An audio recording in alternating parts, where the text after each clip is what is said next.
So very good afternoon everyone. मैं हूं Arun Sharma, commerce अब उदयपुर से। आज की इस वीडियो में मैं आपको बताऊंगा इनकम टैक्स डिपार्टमेंट की जो डिमांड नोटिस होती है उसके ऊपर आज हम थोड़ा डिस्कस करेंगे। एक प्रैक्टिकल लाइव केस के ऊपर हम लोग बात करेंगे और जानेंगे कि किस तरह से इनकम टैक्स डिपार्टमेंट हमें डिमांड भेजता है, किन रीज़न से भेजता है और उसका जो सॉल्यूशन है वो हमें कैसे देखना होता है।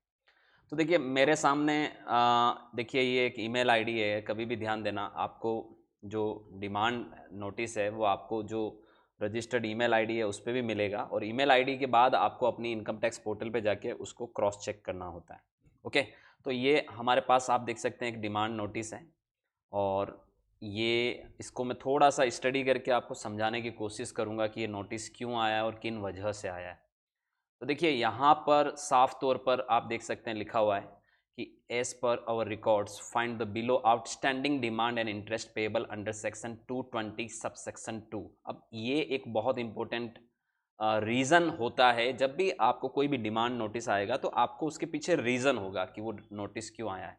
अब मैं आपको ये जो सेक्शन है 220 सब सेक्शन 2, इसके ऊपर थोड़ा सा मैं बात करना चाहूँगा।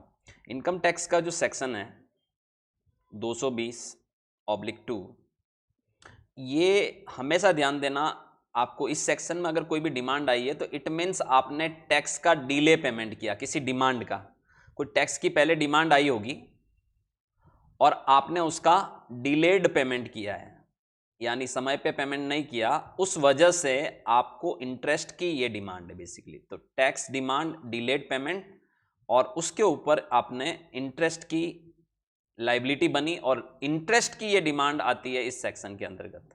तो सीधी सी बात है 220 सबसेक्शन 2 के अंतर्गत आउटस्टैंडिंग इंटरेस्ट पेएबल की डिमांड है ये। तो इंटरेस्ट पेएबल क्यों? क्योंकि आपको कोई डिमांड पहले टैक्स की आई होगी और आपने उसको समय पे नहीं पे किया होगा, तो उस केस में आपको अब ब्याज की ये उसके ऊपर कैलकुलेट होकर ये आपको इस सेक्शन में डिमांड जनरेट की गई है। ओके, आगे बढ़ते हैं हम।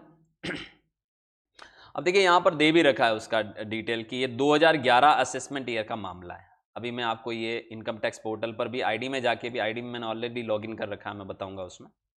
और ये डिमांड रेफरेंस नंबर है, हर डिमांड का एक रेफरेंस नंबर होता है जिसको आप क्रॉस चेक कर सकते हैं आईडी के साथ जाके भी, और टोल फ्री नंबर पर आप उस डिमांड की क्वेरी भी ले सकते हैं कि वो किस वजह से भेजेगा। कई बार क्या होता है, हमें सेक्शंस का इतना नॉलेज नहीं होता है, तो उस केस में हमारे पास हमें यहाँ पर साफ तौर पे इनकम टैक्स के टोल फ्री नंबर भी दे रखे होते हैं, हमें इनकम टैक्स विभाग की जो मेल आईडी है वो भी दे रखी होती है, साथ में कुछ कम्युनिकेशन नंबर जो टैक्स डिमांड मैनेजमेंट के नंबर्स भी दे रखे होते हैं। तो आप इन पे ट्राई कर सकते हैं, हालांकि बहुत मुश्किल से उनसे कनेक्ट हो पाता है ये, क्योंकि कई बार बिजी आता है, कई बार नहीं कनेक्ट हो पाता है। तो आप कनेक्ट करके भी एक बार जायजा ले सकते हैं कि किस वजह से आपको डिमांड भेजी गई। ये डिमांड है 24,056 रुपये की, तो डिमांड का आउटस्टैंडिंग अमाउंट भी दे रखा है और ये 2 जून 2023 की डेट की डिमांड है, याद रखिएगा। अब ये 2 जून 2023 को, ठीक है, असेसिंग ऑफिसर ने ये डिमांड रेज की है। अब रीज़न इसके जो मैंने अभी आपको बताया कि ये इंटरेस्ट की डिमांड है, क्योंकि रीज़न ऊपर ही हमें पता चल गया है 220 सबसेक्शन 2 के अंतर्गत। अब इन्होंने एक चीज़ और बोली है कि we would request you to save our income tax demand management number. आप ये नंबर सेव कर लीजिए, हमारा एग्जीक्यूटिव का कॉल आएगा कुछ दिन के अंदर अंदर आपको सेम नंबर से, और वो आपको एक्सप्लेन करेगा डिमांड का रीज़न, याद रखिएगा। और जो भी स्टेप्स हैं जो आपको इसको रिड्यूस करना या नलीफाई करना डिमांड को, तो वो स्टेप्स भी वो लोग आपको कम्युनिकेट करेंगे। और इफ़ द रिजोल्यूशन इन्वॉल्व्स, अगर कोई रिजोल्यूशन में online rectification application under section 154, अब ये बहुत इंपॉर्टेंट है, याद रखिएगा कि अगर कोई समाधान ऐसा होता है जिसमें आप कोई रेक्टिफिकेशन एप्लीकेशन लगा सकते हैं सेक्शन 154 के अंतर्गत, तो उस केस में एग्जीक्यूटिव उस केस में भी आपकी मदद करेगा। अब इसको भी जानना बहुत ज़रूरी है। देखिए कि कभी भी ध्यान देना, बिना सेक्शन के आप किसी भी तरीके की स्टेप नहीं ले सकते। तो मैं जो अगला स्टेप आपको सेक्शन बता रहा हूं वो है 154। अब 154 क्या होता है आप समझिए। सेक्शन 154 जो होता है वो ऑनलाइन रेक्टिफिकेशन एप्लीकेशन है, सुधार की एप्लीकेशन है। अगर पॉसिबल है तो आपको एग्जीक्यूटिव कम्युनिकेट करेगा कि आप इसमें रेक्टिफिकेशन एप्लीकेशन लगा सकते हैं 154 के अंतर्गत, जो आप अपनी इनकम टैक्स आईडी में जाके सर्विसेज में जाके, रेक्टिफिकेशन में जाके न्यू रिक्वेस्ट के रूप में आप रेक्टिफाई करने के लिए अप्लाई कर सकते हैं। अब देखिए ये रेक्टिफिकेशन जो एप्लीकेशन है होती क्या है, 154 जो सेक्शन है वो टैक्स पेयर को ये अलाउ करता है कि वो रिक्वेस्ट कर सकता है करेक्शन, जो भी उसने मिस्टेक की उसके करेक्शन के लिए जो इनकम टैक्स का ऑर्डर आया है या कोई इंटीमेशन आया है, कोई रिफंड का कोई ऑर्डर आया है, तो उस केस में वो रिक्वेस्ट कर सकता है करेक्शन के लिए। ठीक है, तो अगर आपकी इनकम टैक्स रिटर्न में कोई गलती हुई है और उसकी प्रोसेसिंग के एवज में आपको कोई नोटिस आया है, तो उस केस में आप अपने जो करेक्शन या रेक्टिफिकेशन के लिए अप्लाई कर सकते हैं इस सेक्शन के अंतर्गत। कई बार आपने जो रिटर्न प्रोसेस होता है उसमें मिस्टेक हो जाती है कि आपने टीडीएस को कंसीडर नहीं किया था, 26 एएस में दिख रहा था, या एआईएस टीआईएस में दिख रहा था, आपने उसको नहीं कंसीडर किया, आपने टैक्स की रॉन्ग कैलकुलेशन की है, आपका 26 एएस और आपका जो रिटर्न है, जो प्रोसेस रिटर्न है वो मिसमैच हो रहा है, या आपका एआईएस और जो प्रोसेस्ड रिटर्न है वो मिसमैच हो रहा है, या फिर कोई रिफंड आपको नहीं इश्यू हुआ है, या कोई इनकरेक्ट डिमांड आपको रेज कर दी गई है, तो उस केस में आपको रेक्टिफिकेशन अप्लाई करना पड़ेगा अंडर सेक्शन 154 के अंतर्गत। तो ये सब चीज़ों के केस में सेक्शन 154 के अंतर्गत रेक्टिफिकेशन के लिए एप्लीकेशन लगती है। सर्विसेज में जाके आप रेक्टिफिकेशन में जाके न्यू रिक्वेस्ट आप इसमें डाल सकते हैं। तो देखिए ये सर्विसेज होता है और इसमें आप रेक्टिफिकेशन में जाके न्यू रिक्वेस्ट आप डाल सकते हैं। ठीक है, तो ये सब रेक्टिफिकेशन की रिक्वेस्ट यहाँ से डलती है। ओके, अब आप समझिए, आगे पढ़ते हैं हम। To facilitate the resolution of demand for the said assessment year in the above table, we request you to keep the following records handy for reference during the call. आपके पास जब भी कॉल आएगा इनके एग्जीक्यूटिव का, तो इन्होंने ये बोला है कि आपको ये डेटा लेके बैठना है अपने साथ। तो जिस भी असेसमेंट ईयर का ये जो डिमांड है उसका इनकम टैक्स रिटर्न जो आपने फाइल किया था वो 26A, उस असेसमेंट ईयर का फॉर्म 16 या 16A अगर है तो ऑप्शनल है ये, चालान जिसके माध्यम से आपने कोई जो आपने पेमेंट किया था, डिमांड का पेमेंट किया या फिर आपने उस वक्त टैक्स का पेमेंट किया, और आपको अगर आप ये 154 के अंतर्गत आपने कोई रेक्टिफिकेशन एप्लीकेशन लगाई तो उसकी कॉपी आपको लेके बैठना है। तो जो भी रिकॉर्ड या डॉक्यूमेंट्स है आपको लेके बैठना है। आप सामने से भी कॉल कर सकते हैं। देखिए मैंने income tax department toll free number से इसी रिक्वेस्ट का कॉल मैंने टोल फ्री नंबर पर बात किया टैक्स डिपार्टमेंट से। तो I will add you that clip in this video also, जो आप चेक कर सकते हैं किस तरह से आप पता लगा सकते हैं अपनी डिटेल्स या किन वजह से, किन रीजन से आपको ये डिमांड जनरेट हुई है। ओके, सो यहाँ पर आपको ये इस तरह से नोटिस आता है, याद रखिएगा, और आप डायरेक्ट टोल फ्री नंबर पर बात कर सकते हैं, या जो दिए गए नंबर है वहाँ से कॉल आएगा तो आप वहाँ पर बात करके इसको रिजॉल्व कर सकते हैं।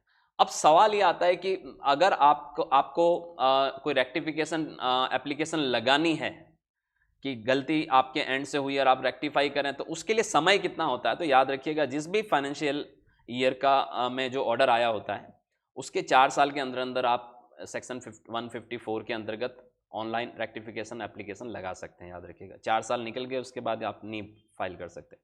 अब चलिए मैं ये जो 24,056 रुपये की आउटस्टैंडिंग डिमांड है इसको भी आपको बताता हूँ कि कभी भी आप अपनी पोर्टल में जाके डिमांड को कैसे चेक करेंगे। अगर आपको मेल पे कोई मैसेज आया है तो आपको उसको कैसे चेक करना है और पे कैसे करना है ये भी मैं आपको बताने वाला हूँ। कभी भी आप अपनी आईडी में जाइए, पेंडिंग एक्शन में जाइए, और रिस्पॉन्स टू आउटस्टैंडिंग डिमांड पे जैसे ही आप क्लिक करेंगे तो आपको जिन भी फाइनेंशियल ईयर, असेसमेंट ईयर की कोई डिमांड आई होगी तो आपको यहाँ पर इस तरह से रिफ्लेक्ट करेगी। तो ये देखिए 2011 का मैटर है और ये 24,056 रुपये की आप देख सकते हैं डिमांड है, ये 24,056 रुपये की। तो ये यहाँ दिख रही है और ये अभी पेंडिंग है। यहाँ पर आप देखिए राइट क्लिक्स दिख रहे हैं तो ये पेंडिंग है, अभी तक इस पर क्लिक नहीं हुआ है ना, तो ये अभी तक पेंडिंग है।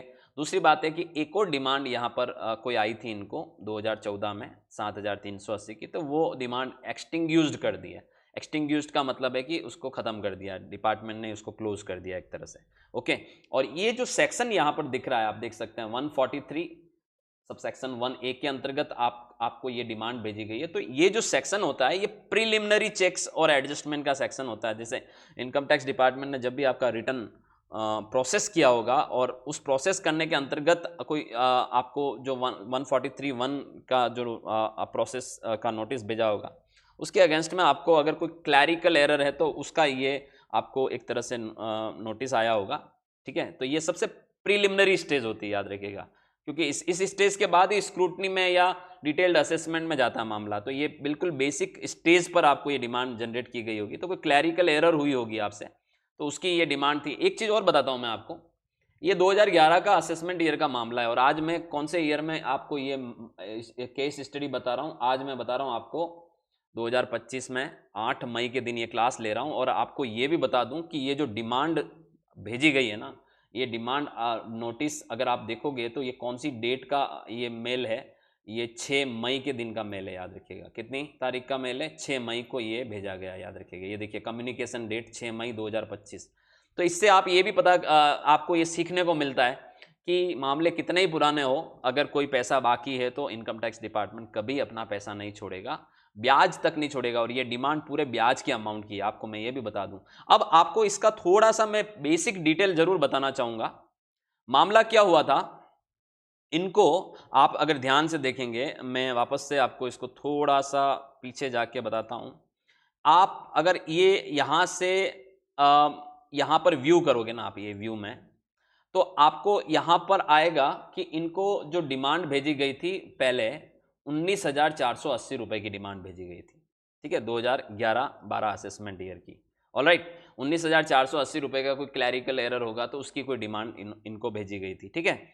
इन्होंने उस डिमांड को 2023 में चुकाया, जनवरी महीने में, 27 जनवरी को। ये देख सकते हैं डेट ऑफ पेमेंट, और मैं बकायदा आपको इसका चालान भी बता देता हूँ। ये वो चालान है जो कि 2011-12 का आप देख सकते हैं, आपका असेसमेंट ईयर है, और ये 19,480 रुपए की डिमांड का ये आपने ये डिमांड भरा था। ये चालान नंबर भी आप देख सकते हैं यहाँ पर, ये 27 जनवरी 2023 को ये भेजा था।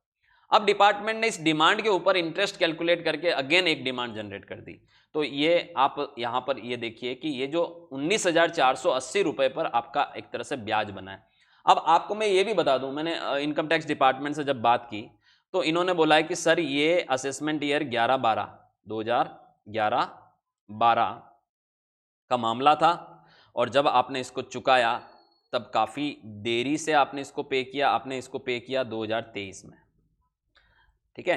तो ये आप समझिए, ये डिमांड इन सितंबर 2012 से ड्यू चल रही, पेंडिंग चल रही है, और आपने यहाँ जाके चुकाया, तो ये होते हैं टोटल 124 महीने। 124 महीने की इन्होंने ये डिमांड निकाली है। और कभी भी ध्यान देना आपको, ये जो सेक्शन 220 सबसेक्शन 2 के अंतर्गत जो इंटरेस्ट ऑन डिले पेमेंट लगता है ना, वो 1% पर मंथ लगता है, याद रखिएगा, 1% पर मंथ। और ये 19,480 जितना भी था ये अमाउंट, जो उस वक्त डिमांड भेजी गई थी आपको सितंबर 2012 में, वो डिमांड आपने जब 2023 में चुकाई जनवरी में, तो 19,480 रुपये तो आपने चुका दिए। जो डिमांड अमाउंट था वो तो आपने पे कर दिया, लेकिन इसके बीच में जो इतना गैप हो गया, ठीक है, डिमांड को चुकाने में, तो 124 महीने का 1% ब्याज लग गया, जो कि अब वो ब्याज आपका कितना बन गया, अब वो ब्याज आपका आप देख सकते हैं 24,056 रुपये बन गया। अब आपको ये 24,056 रुपये चुकाने हैं, सीधी सी बात है, ठीक है। तो ये आपका ब्याज का अमाउंट है, जो आप देख सकते हैं, एक तरह से बोलते हैं ना कि प्रिंसिपल अमाउंट से भी ज्यादा, यानी मूलधन से भी ज्यादा तो ब्याज बन गया यहाँ पर, आपकी गलती की वजह से बन गया। आपको इतना डिले, कभी भी डिमांड आती है तो इतना डिले पेमेंट करोगे तो आपको उस पर ब्याज भी तो देना पड़ेगा। तो ये आपको, आपने डिले पेमेंट किया, उसका ब्याज कैलकुलेट होकर आया। अब 6 मई 2025 को ये डिमांड आई है साहब ब्याज की। अब इसको भी भरने में डिले करोगे तो ब्याज पे भी ब्याज बनना चालू हो जाएगा, और ज्यादा ब्याज बनेगा। तो उस केस में अब इसको पेमेंट कैसे करते हैं, क्योंकि इसका रेमेडी कुछ भी नहीं है। कुछ गलत हो तो आप इसको करेक्शन के लिए अप्लाई कर सकते हो। अब आप क्या करोगे इस केस में, तो आपको वेट एंड वॉच करने के बजाय आपको अब क्या करना चाहिए, फाइल करना चाहिए इसको। अब कैसे मैं पेमेंट करूंगा सर, ठीक है। तो ऐसे केस में कभी भी ध्यान देना, जब भी आप अपनी डिमांड का पेमेंट करना चाहते हैं, आपको सिर्फ पेमेंट करना और कुछ भी नहीं करना है। तो रिस्पॉन्ड टू आउटस्टैंडिंग डिमांड पे जाओगे, यहाँ पर आ जाओगे, यहाँ ये अभी देखिए पे नाउ बटन दिख रहा है, तो ये 24,056 रुपये आपको पे करना। अच्छा, यहाँ आप इंटरेस्ट कंप्यूटेशन व्यू कर सकते हैं, लेकिन ये आ नहीं रहा है। इस वजह से ही मैंने इनकम टैक्स डिपार्टमेंट से बात की कि आपने उसको कैसे कैलकुलेट किया और कितने महीने का कैलकुलेट किया। जनरली यहाँ पर आ जाता है, बट यहाँ आ नहीं रहा है। तो उन्होंने मुझे पर्सनली बताया, and that video is also attached at the end of this video. तो आप उसको भी सुन सकते हैं कि किस तरह से आपको जनरली कोई भी ऐसी डिमांड आती है तो कम्युनिकेट करना होता है, ठीक है। डरने के बजाय आपको फेस करना आना चाहिए। पे नाउ यहाँ से करेंगे आप इजीली पेमेंट कर सकते हैं। तो ये 24,056 रुपये हैं, ठीक है, जो आप यहाँ पे करने जा रहे हो, और ये इंटरेस्ट का अमाउंट है, याद रखिएगा, क्योंकि आउटस्टैंडिंग डिमांड अमाउंट तो जीरो हो गया आपका, ये आपका फाइनल इंटरेस्ट है। तो जब आप पे करोगे यहाँ से, तो आपको यहाँ पर कंटिन्यू करना है, ठीक है, ये वो डिमांड नंबर है, आप यहाँ से कंटिन्यू कर सकते हैं, और आपको यहाँ पर इंटरेस्ट में ये डालना है 24,056 रुपये, 24,056 रुपये आपको इंटरेस्ट में डालना है, और फिर आप यहाँ से कंटिन्यू करेंगे। फिर आपको जो भी पेमेंट मोड है वो आप यहाँ से लेंगे और उससे पेमेंट करके कंटिन्यू करके सबमिट करना है। तो ये हार्डली आप जो अपना UPI करते हैं उसी तरह से आपको ये पेमेंट करना, और that's it, that's end of this outstanding demand. ये आपका नलीफाई हो जाएगा, ज़ीरो हो जाएगा, याद रखिएगा। तो ये प्रोसेस होता है, और इस तरह से आपको स्टडी करना आना चाहिए कि कैसे आपको कोई नोटिस आता है, डिमांड नोटिस, तो उसको कैसे आपको रीड करना है, कैसे उसका सॉल्यूशन देखना है। अगर कोई करेक्शन है तो आप करेक्शन के लिए कैसे फ़ाइल कर सकते हैं, तो करेक्शन के लिए भी आप फ़ाइल ज़रूर कर सकते हैं, लेकिन मैंने जैसा कि बताया कि 154 के अंतर्गत आप 4 साल के अंदर, जो फाइनेंशियल ईयर था जिसमें आपको ऑर्डर पास हुआ, उसके 4 साल के अंदर आप करेक्शन अप्लाई कर सकते हैं। अब ये तो 2011 का मामला है, तो ये आपको ब्याज तो चुकाना ही चुकाना, सीधी सी बात है। तो ये था हमारा एक डिमांड नोटिस, जो कि interest payable under section 220 sub section 2 के अंतर्गत आया था, और उसका मैंने आपको रेमेडियल एक्शन भी बताया, और उसके सारे प्रोस एंड कॉन्स भी बताए यहाँ पर। सो आई होप आपको ये वीडियो अच्छी लगी होगी, और अगर आपको मेरी वीडियो अच्छी लगती है तो ज़रूर चैनल को सब्सक्राइब कर लीजिए, और साथ में आप कॉमर्स हब की जो एप्लीकेशन है, डिस्क्रिप्शन बॉक्स में जाके लिंक दे रखा है, वहाँ से आप एप्लीकेशन डाउनलोड करिए। Income tax, GST, TDS, TCS, PF, ESI के कंप्लाइंसेस के कोर्सेज, अकाउंटिंग के कॉम्बो कोर्सेज आप ज्वाइन कर सकते हैं, और आप मेरे से पर्सनली बात भी कर सकते हैं। कोर्स ज्वाइन करने से आपको ये बेनिफिट मिलेगा कि आप अगर प्रैक्टिशनर हैं या अकाउंटेंट हैं, तो आप अपनी जो क्वेरी है वो मेरे से रेगुलर बेसिस पे डिस्कस कर पाएंगे। साथ ही साथ में अगर आपको कोई प्रैक्टिकल कंप्लाइंसेस करवाना है, सपोज आपको income tax, GST, PF, ESI, payroll और TDS, TCS से रिलेटेड कोई प्रैक्टिकल कंप्लाइंसेस कराना है, तो उसमें भी हमारी कॉमर्स हब उदयपुर की टीम आपको हेल्प करेगी। आप हमसे कंसल्टेंसी सर्विसेज के रूप में जुड़ सकते हैं। साथ ही साथ में आप हमारे कोर्सेज परचेज करके एक बेहतरीन करियर फाइनेंस में और अकाउंटिंग और टैक्सेशन में बना सकते हैं। Thank you so much. मिलते हैं एक नेक्स्ट वीडियो में नए टॉपिक के साथ।